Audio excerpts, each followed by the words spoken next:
Breaking news now on WWJ. New developments in the search for a missing man in Dearborn Heights at this hour. WWJ's Darrylin Horne joining us live with the very latest. Darrylin?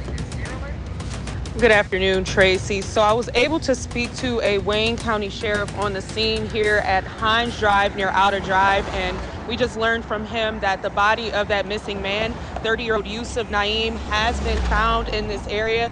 Now, if you don't know, he went missing around 1:30 p.m. yesterday. He left his mom's house and was never seen then.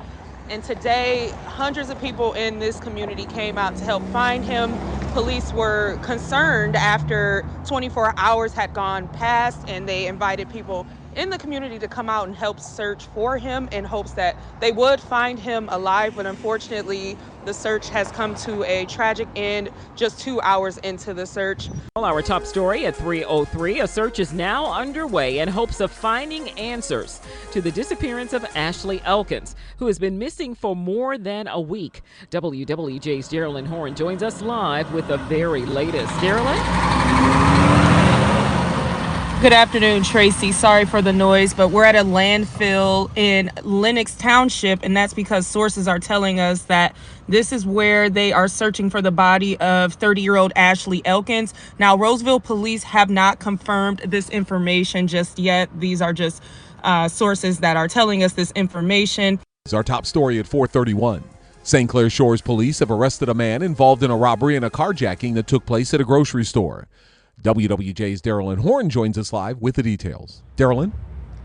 Tony, this story has many twists and turns and led to the suspect being stabbed in the head, according to witnesses, around 10:25 this morning in the Kroger parking lot on Harper near 9 Mile. Police say a 60-year-old man from Detroit attempted to snatch a 64-year-old woman's purse when she got out of her vehicle. Now, the suspect ran off with the purse and another item and jumped into her truck, where a 61-year-old man was already sitting in the passenger seat. That's when the suspect drove off with the victim's car and that passenger to a mobile gas station just a mile away. Some Good Samaritans thought the suspect was out of gas, but were surprised to see what they saw next. So as we get over there close, we see the gentleman that's in the passenger seat and the gentleman that's in the driver's seat in a scuffle, right?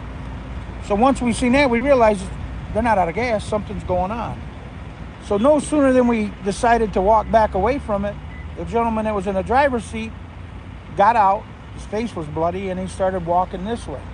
As I mentioned, there's a march going down Michigan Avenue in Corktown right now. Hundreds of people celebrating May Day. Now, demonstrators are about to march down to the ICE building, then towards the Federal building, and then back to Central Station. Our top story here at 3:03, a Pontiac mother accused of leaving her 3 children in a filthy home for almost 5 years appeared in court for a probable cause hearing connected to welfare fraud charges. Today, one of her family members is speaking exclusively to WWJ.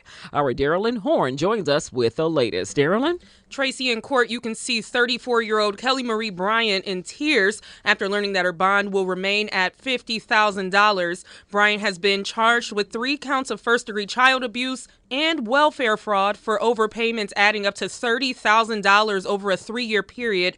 Her cousin, who's showed up to every court hearing since her arrest, gave us an update on the kids and what he wants the public to know.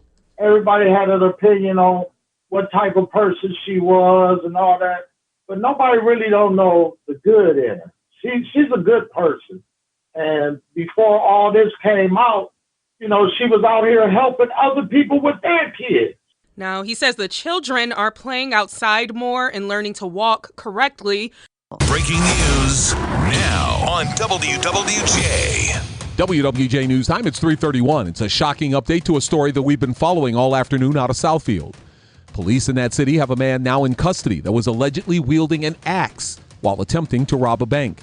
We go live to WWJ's Darrylin Horne for the details on this developing story. Darrylin? Tony, we just learned that the bank robbery at PNC Bank on Northwestern Highway, first of all, it happened around 12:30 this afternoon. Now, police say a 55-year-old man from Southfield was carrying an axe. He came in demanding cash. After receiving the cash, he struck a female teller in the head with an axe and drove from the scene. Now, the 55-year-old man has been arrested. He was arrested around 1:30 this afternoon. An hour later in Detroit on Joy Road in Greenfield, the woman has been taken to the hospital. She was last listed as stable and conscious. Now, other bank employees visibly upset, sitting outside the bank for hours, and it's not clear how much money the man did take, but police did tell me that they do have those funds in their custody at this point. Those living in areas like Mexican towns say some of their neighbors have been confronted by ICE agents in recent weeks. Today, literally, we have a supporter on Facebook, and ICE came up behind them. I low-key think it was just because they looked Mexican. Though it's scary to witness, for people like Diana Pedroza, she and her family are choosing to speak out. It's sad how society is right now. So why not be the voice for my parents, for other people that can't be heard, you know? The Trump administration's goal is to send groups of undocumented citizens to Guantanamo Bay. Lavette Golden says, documented or not, no one should be harassed. It's not right. Like, I know a lot of people that are Mexican and they are from Mexico, and it hurts to see them leave like that, you know? So, Viva Mexico! Darrylin Horne, WWJ News Radio 950.